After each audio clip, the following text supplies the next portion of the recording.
Student, how are you? I think you all will be very happy. आज हम लोग नया चैप्टर करेंगे रिटायरमेंट ऑफ पार्टनर, और इस चैप्टर में हम लोग देखें तो मैक्सिमम हम लोग 8 मार्क्स के क्वेश्चन सॉल्व करेंगे, ठीक है। और हम लोग सीखेंगे यहाँ पे how to prepare revaluation account, partners capital account and balance sheet also. जहाँ तक इस बात करें थ्योरेटिकल पार्ट का, तो हम लोग ऑलरेडी पहले से डिस्कस कर चुके हैं। हम लोग इस ओनली हम लोग सीखेंगे how to solve a practical question. तो हमने एक प्रैक्टिकल क्वेश्चन हम लोग थोड़ा देख लेते हैं। यहाँ पे मैंने एक प्रैक्टिकल क्वेश्चन लिया है। यहाँ पे देखिए 3 पार्टनर्स है XYZ, profit sharing ratio 5:3:2 and Y यहाँ पे रिटायर कर रहा है, ठीक है। Y एक पार्टनर है जो रिटायर कर जा रहा है बिजनेस से, और ये कुछ टर्म्स एंड कंडीशन दिए हुए हैं, ठीक है। डिमांड क्या किया जा रहा है? Preparation of revaluation account, partners capital account and balance sheet. तो 1 बाय 1 हम लोग करते हैं। पहले हम लोग प्रिपरेशन ऑफ रिवैल्यूएशन अकाउंट कर लेते हैं, how to prepare revaluation account. तो आपके सुविधा के हिसाब से, ताकि टाइम कम लगे, इसलिए पहले से मैंने कुछ पोस्टिंग करके रखा हुआ। अमाउंट आपको यहाँ पे बताएंगे कि कैसे कैलकुलेशन करना है, ट्रीटमेंट भी हम लोग यहाँ पे समझाएंगे, ठीक है। तो हम लोग पहले रिवैल्यूएशन अकाउंट देखते हैं। तो रिवैल्यूएशन अकाउंट बनाने के लिए सबसे पहले हमें एडजस्टमेंट देखना पड़ता है। तो एडजस्टमेंट देखिए, पहला दिया हुआ goodwill of the firm, value ₹51,000। ये आपका कैपिटल एडजस्टमेंट है, इसको ध्यान नहीं देना अभी फिलहाल। There was a claim of ₹4,000 for damage of product. ये आपका यहाँ पे रिवैल्यूएशन में आएगा। एक डैमेज हुआ है, यानी कि लॉस हो चुका है, उसके लिए क्लेम बना है 4,000, तो यहाँ पे आप दिखा दीजिए, ठीक है। Now next third number, provision for bad डेब्ट रिड्यूस बाय 1,000। तो यहाँ पे देखिए, पहले हम लोग देख लेते हैं पहले मेरा प्रोविजन कितना था। पहले मेरा प्रोविजन था 3,000, ठीक है। अभी रिड्यूस होकर 1,000 हो गया है, रिड्यूस हो रहा है, 1,000 से रिड्यूस हो रहा है। इसका मतलब घट के कितना हुआ? 2,000। तो कितना का रिड्यूस हुआ है? 2,000 का 1,000 का रिड्यूस हुआ। ये मेरा एक तरह से प्रॉफिट हो गया। प्रोविजन फॉर डाउटफुल डेब्ट अगर रिड्यूस हो रहा है, इसका मतलब प्रॉफिट। तो यहाँ पे हम लोग दिखाते हैं, ठीक है। आपका लॉस घट गया ना, ठीक है। तो और देखते हैं हम लोग थर्ड नंबर देखें। थर्ड नंबर मेरा हो गया। 4 number, Y will be paid ₹8,000 in cash, और ये ट्रांसफर टू लोन अकाउंट। ये मेरा कैपिटल एडजस्टमेंट है, कैपिटल अकाउंट बनाएंगे तब करेंगे। 5 number, new profit sharing ratio दिया हुआ है 3:2। ये भी कैपिटल का ही रिलेटेड है, इसलिए अभी छोड़ दे रहा है। तो मेरा रिवैल्यूएशन अकाउंट कंप्लीट हो गया। तो यहाँ पे 4,000 हो गया, और यहाँ पे भी 4,000 हो गया, ठीक है। अब बताइए डिफरेंस कितना हुआ? डिफरेंस आपका हो रहा है 3,000 का डिफरेंस बन रहा है, ठीक है। ये 3,000 का डिफरेंस आपका लॉस हो गया। इस लॉस को क्या करेंगे हम लोग? सभी पार्टनर, ये याद रखना है, जो भी प्रॉफिट हो, लॉस हो, रिटायरमेंट के केस में ऑल पार्टनर में डिस्ट्रीब्यूट होगा, इंक्लूडिंग रिटायरिंग पार्टनर ऑल्सो, ठीक है।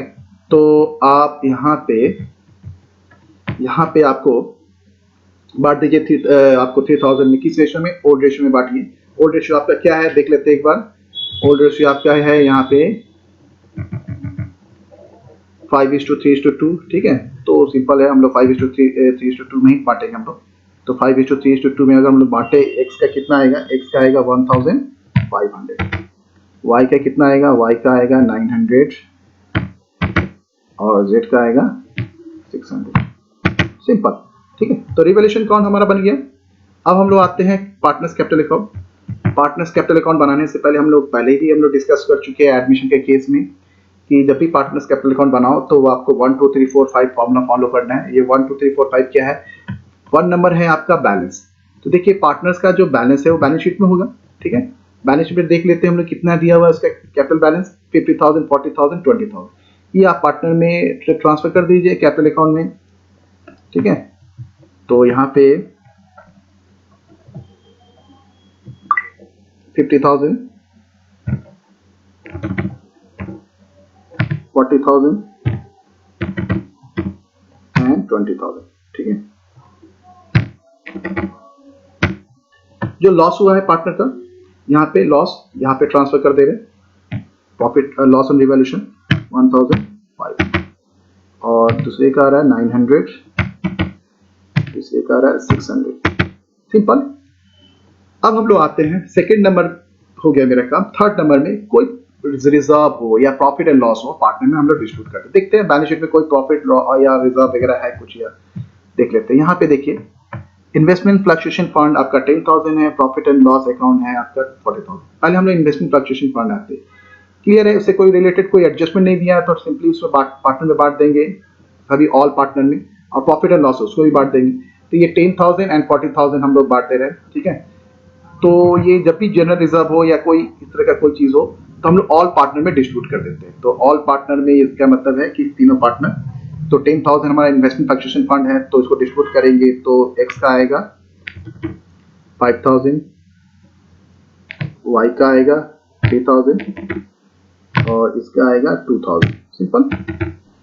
अच्छा, अब आते हैं प्रॉफिट एंड लॉस, आते हैं 40,000 है, तो इसको हम लोग डिस्ट्रीब्यूट करेंगे तो 20,000 x का आएगा, y का आएगा 12,000 और z का आएगा 8,000। सिंपल। तो ये सब हो गया। अब हम लोग नेक्स्ट एडजस्टमेंट पे आते हैं। अगर बैलेंस शीट से तो कुछ भी नहीं रहा, अब हम लोग एडजस्टमेंट पे आ जा रहे हैं। तो एडजस्टमेंट पे हमको दिख रहा है goodwill of the firm was valued rupees 51,000। तो हम लोग ये देखते हैं जो पार्टनर है रिटायर कर रहा है वो है वाई। तो वाई का हम लोग पहले शेयर निकाल लेते हैं। वाई का शेयर, वो तो गुडविल तो लेके नहीं जाएगा, ठीक है, वो गुडविल छोड़ के जाएगा, ठीक है। तो हम लोग देख लेते हैं उसका पहले गुडविल कितना है, वाई का शेयर, ठीक है। तो 51,000, उसका शेयर कितना दिया हुआ है 3/10। 3/10 के हिसाब से हम लोग कैलकुलेशन करेंगे तो 15,300 स्टैंड करेगा। अब हम लोग आते हैं जो ये वाई है, ये क्या आपको क्या लगता है कि ये पार्टनर क्या गुडविल लेके जाएगा? नहीं, ये सेक्रीफाइस कर बिजनेस में छोड़ के जाएगा, यानी सेक्रीफाइस करके जाएगा। तो सेक्रीफाइस ये करेगा तो गेन कौन करेगा? जो रिमेनिंग पार्टनर वो गेन कर लेगा। तो जब गेन करेगा तो गेनिंग रेशियो भी निकालना जरूरी है। तो गेनिंग रेशियो का फॉर्मूला तो आप पहले ही जानते हो। क्या है गेनिंग रेशियो का?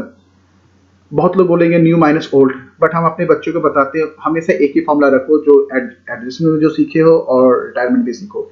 आपको रिजल्ट एक ही मानी मिलेगा, ओल्ड माइनस न्यू करिए या न्यू माइनस ओल्ड करिए, रिजल्ट आपको एक ही मिलेगा। तो हम लोग यहाँ पे देख लेते हैं, ठीक है। तो गेनिंग रेशियो हम लोग कैलकुलेशन करते हैं। तो x का गेनिंग रेशियो, x का हमारा ओल्ड रेशियो हम लोग देख लेते हैं। तो 5:3:2 के हिसाब से 5/10 इसका ओल्ड रेशियो है x का। इससे माइनस हमने किए न्यू रेशियो यहाँ से दिख रहा है हमें, देखिए 3:2 दिया हुआ है, तो 3/5 कर लेते हैं हम लोग, 3/5, ठीक है। तो कैलकुलेशन करोगे तो आएगा माइनस आएगा -1/10, ठीक है, सिंपल। अब आ जाते हैं हम लोग z का आ जाते हैं, ठीक है। z का देखिए ओल्ड रेशियो कितना दिया हुआ 5:2 के हिसाब से आएगा इसका 2/10, ठीक है। थोड़ा सा जगह यहाँ पे पता नहीं चल रहा है, इक्वल टू कर देता हूँ, ठीक है। अब यहाँ पे माइनस हम लोग कर देते हैं।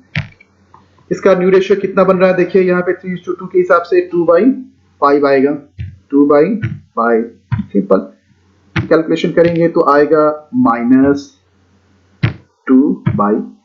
सिंपल। तो देखिए रेशियो क्या स्टैंड किया, यहाँ पे देखिए 1/10 और z का आ रहा है 2/10, तो ये रेशियो स्टैंड करेगा 1:2 के रेशियो में लोग गेन करेगा, ठीक है। तो अब आते हैं जनरेंटी की बात करते हैं। तो जनरेंटी बात कर लेते हैं। तो जनरेंटी का हमने पहले ही बताया कि अगर गुडविल से रिलेटेड कोई भी जनरेंटी हो, चाहे एडमिशन हो या रिटायरमेंट हो, आपको एक ही जनरेंटी याद रखनी है, वो है gaining partners capital account debit to retiring partners capital account, gaining partners capital account debit to sacrificing partners capital account. ये जनरेंटी ये यूनिवर्सल है, चाहे एडमिशन हो या रिटायरमेंट हो। तो हम लोग यहाँ पे देख लेते हैं कि कौन पार्टनर गेन कर रहा है। तो आपने कैलकुलेशन करके देखा ही, आपने देखा क्या देखा कि यहाँ पे दो ही पार्टनर गेन कर रहा है, एक्स और जेड। तो एक्स कैपिटल को हम लोग डेबिट करेंगे, X debit Z debit to Y sacrifice करके जाएगा, तो इसलिए इसके कैपिटल को हमने क्या किया, क्रेडिट कर दिया। कितना सेक्रीफाइस करेगा देखो, तो अमाउंट हम लोग 15,300, ठीक है, ये अमाउंट वो सेक्रीफाइस करके जाएगा। तो गेन करेगा कौन, एक्स और जेड गेन करेगा किस रेशियो में, 1:2 में। तो ये 15,300 को 1:2 में डिवाइड करोगे तो एक्स का आएगा 5,100 और जेड का आएगा 10,200, ठीक है। तो ये मेरा अमाउंट आ गया। अब आते हैं हम लोग इसका लेजर पोस्टिंग की ओर जा रहे हैं। तो लेजर पोस्टिंग हम लोग क्या करेंगे, पहले हम लोग यहाँ पे देखें तो ये एक्स और जेड ये बाई साइड में जाएगा, ठीक है। तो यहाँ पे हम लोग बाई साइड में लिखेंगे, देखिए यहाँ पे बाई साइड में। और अमाउंट कहाँ लिखेंगे हम लोग? अपोजिट वाले कॉलम में, यानी कि अपोजिट मतलब कौन सा? y। तो यहाँ पे आ गया 5100 और यहाँ पे आ गया आपका 10200, सिंपल।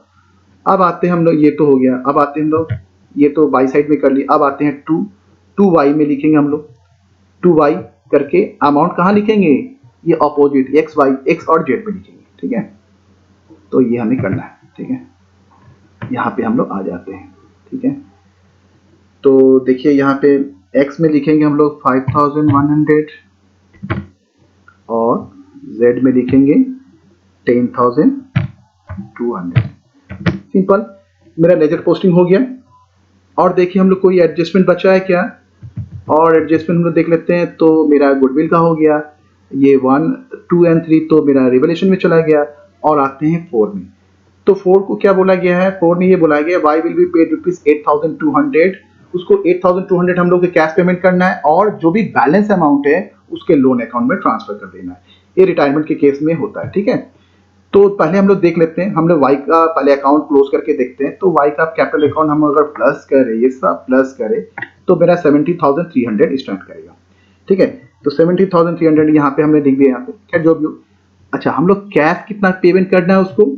सिंपल सी बात है, हम लोग कैश पेमेंट करना है उसको 8200 हम लोग कैश पेमेंट करना है, ठीक है। और बाकी जो बैलेंस अमाउंट है, बाकी जो बैलेंस अमाउंट हम लोग कैसे समझेंगे?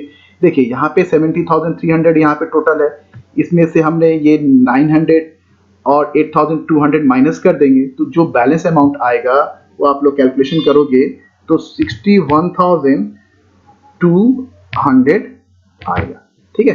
सिंपल है, देखिए बहुत सिंपल है। 70,300 हमारा ये टोटल अमाउंट है, ये यहाँ पे आया। और इसमें से 900 और ये 8200, हमने 8200 उसको कैश पेमेंट किए। तो सब कुछ माइनस करने के बाद ये मेरा बैलेंस अमाउंट होगा। इस बैलेंस अमाउंट को हम लोग उसके लोन अकाउंट में ट्रांसफर कर देंगे। देखिए यहाँ पे लिखा हुआ है, ठीक है, वाई लोन अकाउंट में ट्रांसफर कर दिया। अब तो कुछ बचा नहीं। अब हम लोग सिंपल क्या करेंगे? अकाउंट को सब क्लोज कर देंगे। एक्स कैपिटल अकाउंट को क्लोज करेंगे तो यहाँ पे टोटल करेंगे, ये सब हम लोग टोटल करेंगे तो कितना आएगा?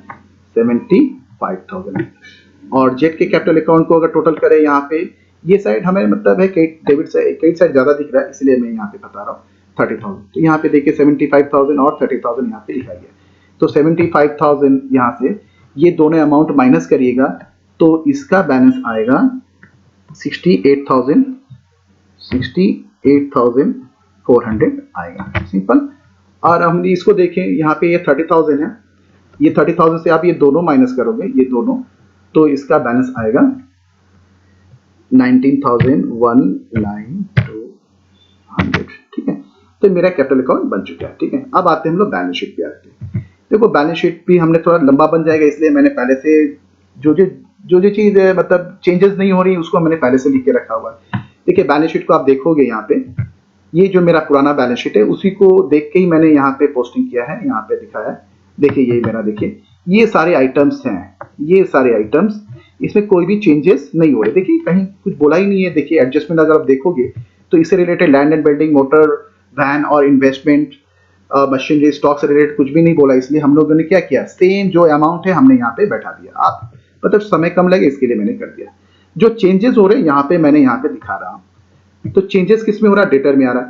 तो डेटर मेरा पहले से कितना था बैलेंस शीट में, अगर हम देखें डेटर को तो आप थोड़ा देखिए,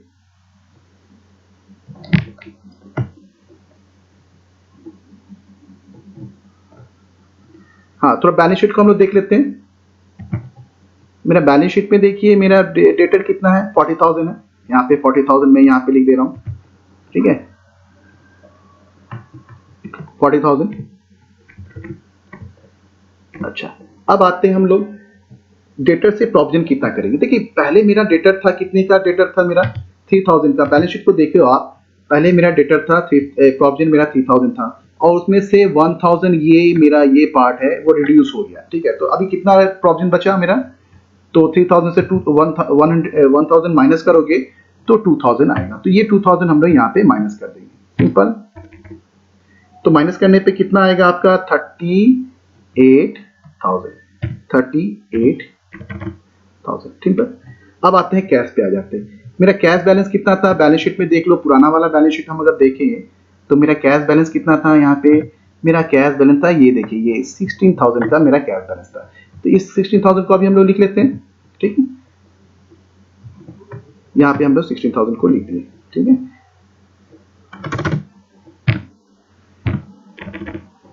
अभी देखिए माइनस करना है मुझे, क्या माइनस करना है, देखिए हमने जो मेरा रिटायरिंग पार्टनर है उसको हमने कैश पेमेंट किया है, 8,200 का कैश पेमेंट किया, तो ये हम लोग माइनस कर देंगे कि ये पेमेंट हो चुका है, तो 8,200 यहाँ से माइनस कर दीजिए, सिंपल सी बात। तो क्या स्टैंड करेगा, 82,000 हो गया, 8,200 लिखना है, तो माइनस करोगे तो आपका आएगा 7,800, ठीक है। तो मेरा ये बैलेंस शीट का एसेट साइड कंप्लीट हो गया। अब हम लोग आते हैं लायबिलिटी साइड में आते हैं। तो लायबिलिटी साइड में भी हमने वही किया है, देखिए क्रेडिटर्स में कोई चेंजेस नहीं था बैलेंस शीट में, तो वही सेम अमाउंट हम लोग यहाँ पे लिख दिए। और हम लोग बैलेंस शीट को एक बार फिर भी देख लेते हैं, ठीक है। क्रेडिटर्स जैसा था हमने वही लिख दिया। इन्वेस्टमेंट फ्लक्चुएशन फंड हमने पार्टनर में डिस्ट्रीब्यूट कर दिया है, इसलिए हम लोग को दिखाने की जरूरत नहीं है। और प्रॉफिट एंड लॉस को भी हमने पार्टनर में डिस्ट्रीब्यूट कर दिया, तो हम लोग को बैलेंस शीट में नहीं दिखाना है, सिंपल ये याद रखना है। जो चीज डिस्ट्रीब्यूट हो चुका है हमने नहीं देखा, देखो यहाँ पे कहीं दिखाया हमने नहीं दिखाया। अब हमारे पास आते हैं, दो चीज हमारे पास नया आ रहा है, वो है एक है डैमेजेस फॉर क्लेम, ठीक है, claim for damages. Claim for damage एक नया लायबिलिटी मेरा बन रहा है 4,000 का। तो यहाँ पे हम लोग देखिए यहाँ पे दिया हुआ एडजस्टमेंट में भी देखेंगे, ये हमारा 4,000 एक क्लेम बन रहा है, हमको बाद में देना पड़ेगा, ठीक है। जिसका डैमेज हुआ है, जिसने क्लेम किया उसको हमको बाद में देना पड़ेगा। तो इसके लिए हम लोग पैसे ही पहले से ही प्रोविजन कर लेते हैं। 4,000 का अमाउंट यहाँ पे लायबिलिटी साइड में दिखा दे रहे हैं, ठीक है। वाई को लोन कितना हो रहा है, देखिए 61,200 का लोन ट्रांसफर हुआ उसके लिए, तो यहाँ पे लिख देंगे हम लोग, ये आज में कल मुझे पेमेंट करना पड़ेगा।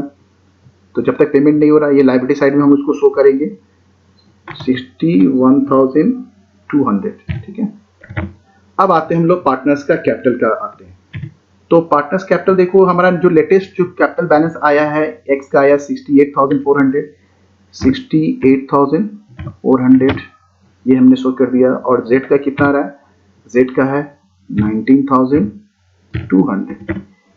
अब ये हो गया, अब मेरा कुछ भी बचा नहीं है। अब अगर आप देखोगे, अब इसको टोटल करोगे, ये सबका टोटल करोगे तो यहाँ पे 1,73,800 और यहाँ पे सबका टोटल करोगे एसेट साइड में तो 1,73,800।